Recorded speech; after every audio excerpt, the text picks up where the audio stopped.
welcome back. This video we're going to look at some of the basic equipment you will need to start your brewing experience. Now when I started out as a winemaker, and at the time there was very little available ingredients for brewing beer. Local wine shops were just getting brewing supplies, and there were signs warning that these were for cooking or demonstration purposes only. And that's given that home brewing wasn't actually legal at the time. Now for those of us, like myself, who were winemakers, there wasn't much that would deter us from a new addition to our beverage hobby. So already having a good handle on fermentation techniques, I picked up some simple ingredients and ran for the house. I now had a can of liquid malt, bag of dry malt extract, some whole hops, dry brewer's yeast, some mineral additives, and a printed pamphlet with beer recipes. And of course I stopped on the way to buy something that we don't use in the winemaking industry, and that is a brewing pot. And this is it. This is the same pot that I bought in 1972. It's 5 gallons, which I don't recommend. I recommend 6.5 or better, but for the time being that was right. It hasn't changed. In fact, of the two of us, I'm the one that's changed and not the brewing pot. Now, being a winemaker, I already had the other equipment I needed to start brewing, but as a beginner, and remember this video is for those of you who have not brewed beer before, here's what else you're going to need to get started along with the kettle. Okay, 1, a vessel is a primary fermenter to ferment the new beer. 2, a vessel to use as a secondary fermenter. 3, a fermentation airlock. You're going to need bottles or kegs for the finished product, bottle caps, that is if you use bottles, a bottle capper, sanitizer and cleaning agent, a sieve or cheesecloth to strain out the hops, which is not mandatory by the way, a thermometer, and a standard candy thermometer will do it, although I recommend upgrading from that, a racking cane, and I'll explain what that is in a few minutes, and about 4 feet of 1/2-inch vinyl tubing. And even though I've said you don't need a lot of fancy equipment, a hydrometer is a must to monitor the gravity of the fermenting beer. And of course, along with that, you're going to need ingredients: malt, water, yeast, and of course hops. Okay, before we get started, let's set some rules. 1, sanitize everything.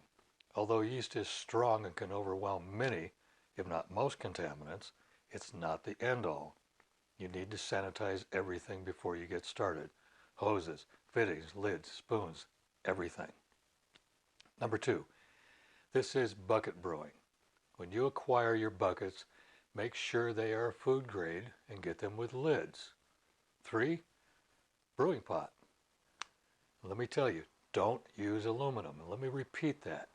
Don't use aluminum. Aluminum can impart off flavors as well as a taste of aluminum itself. Also, there is some concern regarding health problems associated with aluminum ions. You'd be better off using a crock pot, except that, of course, crock pots are breakable. Okay, number 4, water. All the water you use should be the same, and what I mean by that is it should be the same mineral content. Don't do the boil with balanced water and then top it off with water directly from the tap. And that's because most tap water has chlorine in it, which brings us to number 5. Remove the chlorine. Now you can do this either by boiling your water in the kettle before you use it, or by filtering, and we'll get into filters a little bit later. And most of all, and this may be the most important thing of all, be patient. Take your time. There's plenty of time and room for experimenting later. For now, learn the basics and enjoy your new hobby. Okay? Now I'm going to take a break real quick.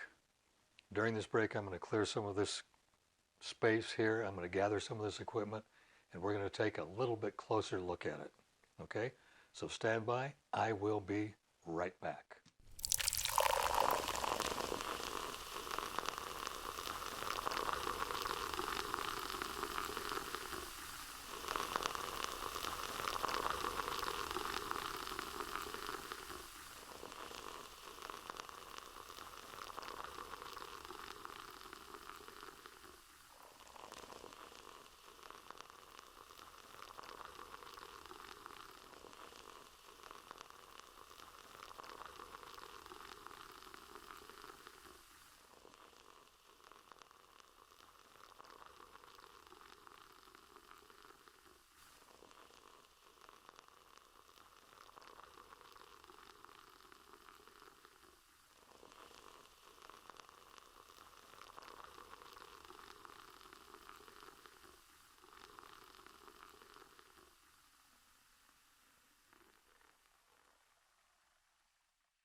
Okay, I'm back and from a very quick break. Okay, I've got some of the equipment here. So let's start with the kettle. Now we talked about the kettle a little bit, as it were. You want to keep it simple. They are stainless steel. You want to try to keep it more than 5 gallons. Don't do what I did. Don't buy a 5-gallon kettle here. Get 6.5 to 7 gallons if you can. You have to remember that. If you boil in 5 gallons, it's going to boil over. You want to stay with stainless steel. Remember, this is not the super reinforced copper bottom pot that costs hundreds of dollars or more, because let's face it, these can be expensive items. You need to shop around. They're a lot cheaper than you might think, or you can check this website. I have links to some of the less expensive stainless steel kettles, as well as the more sophisticated and costly among them. You need to remember what I said earlier, however. Be patient. Take your time. You can save money by ordering online, but you must be ready and willing to wait for the delivery. Primary fermenter.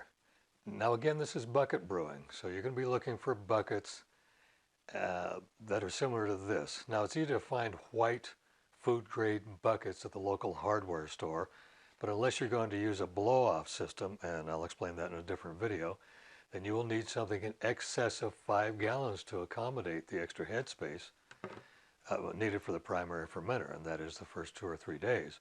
The problem with your local hardware store is most of them don't carry food grade buckets above 5 gallons. So you may very well need to go to your local homebrew shop or online to accommodate this particular purchase. Secondary fermenter. Now the most common secondary fermenter for home brewers is the glass carboy, similar to these behind me here on the shelf. Now over the last few years, the home brewing industry have also come up with plastic, that is PET carboys. They look exactly the same, but they're made of plastic. And they do have some advantages. Mostly, they're much lighter.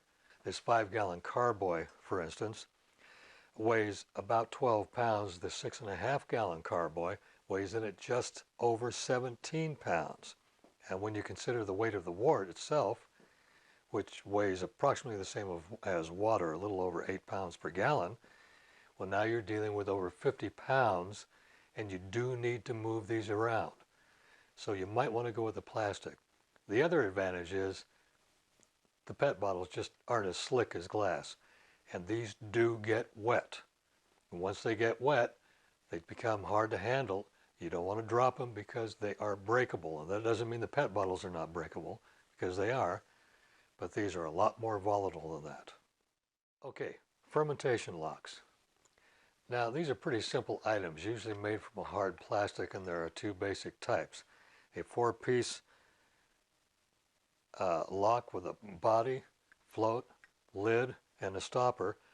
The other is a so-called bubbler that uses a turn-back type system instead of the float, along with a stopper. And this probably looks familiar to you because it's pretty much the same way your drains work in your house. And of course, don't forget stoppers, and stoppers come in different sizes. This particular stopper is actually for one of the carboys, whereas this stopper goes in the top of a beer bottle that I use for making up new yeast starters. Now, bottles or kegs. Now, I'm going to get into this in more detail in another video, but for now, while collecting the equipment, you'll want to start collecting bottles and get them cleaned and sanitized, and don't forget the bottle caps and capper. And this is a bottle capper. This is a clamp type, and it's pretty simple to operate. The cap goes in here, the bottle goes to it, the clamp grabs the bottle by the neck and pulls it into the cap, which then seals it. It's very important if you're going to bottle, you need to have a bottle capper. Okay, hop separator. You may want to pick up some cheesecloth if you're using pelletized hops, or a sieve if you use whole hops in a racking cane. The cheesecloth and the sieve are not an absolute necessity, but you will need the racking cane and vinyl tubing, and we'll go into that, that is, their uses in another video. An easier way, of course, is to attach a valve to both the kettle and the primary fermenter, which will make the transfers a lot easier. And there are kettles, by the way, that are available with valves pre-installed or drilled for a valve to be installed manually. Now, wort chiller. The wort needs to be cooled down to a pitching temperature, somewhere below 70 degrees. And remember, you get too warm, you're going to kill off the yeast. Now, there are many different ways to cool the wort, and we will get into that also in a different video, the different styles and equipment. But you will need, at the very least, an ice bath to help quickly cool the wort before you pitch the yeast. And don't forget, that's what your thermometer is for.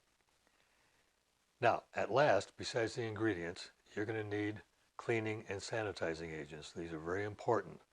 First, you need to get a bottle brush and a carboy brush. You're going to need both of them. Now, these are cleaning and sanitizing agents. These are both made by 5 Star for the food industry.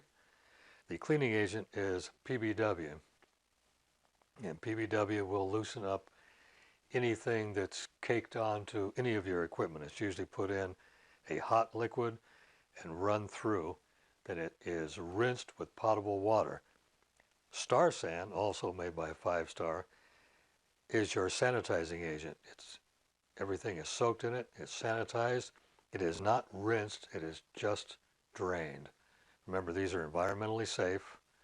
They have no chlorine in them, and they are made specifically for the food grade industry. And that's what we're looking at. Now, there are some other incidentals, items you may want to pick up. Things like a long-handled spoon, and this can be stainless steel like this one, or plastic, and some are actually made from nylon, I think. A hose clamp, and that's for starting and stopping the flow of the transfer if you're using a siphon action. A wider range thermometer, such as this one, also made for the food industry, and it has a range from minus, I don't know if you can see that or not, minus 40 to 180 degrees, which is just about right. You may also want, and this is a very good idea, to pick up a scale. Now, this is a dietary scale, and it has grams on one side and ounces on the other side. And remember, when you're adding your hops, you're going to be measuring them in grams and not ounces. Now, and these can usually be picked up at your local grocery store. They're not expensive items. Don't forget the bottle capper, and certainly do not forget bottle caps. Very important. And last but not least, don't forget that hydrometer. And check online. We'll go into this in more detail on how to use the hydrometer. Okay, so start collecting your equipment. Check this website for more detail, and I'll see you in the next video.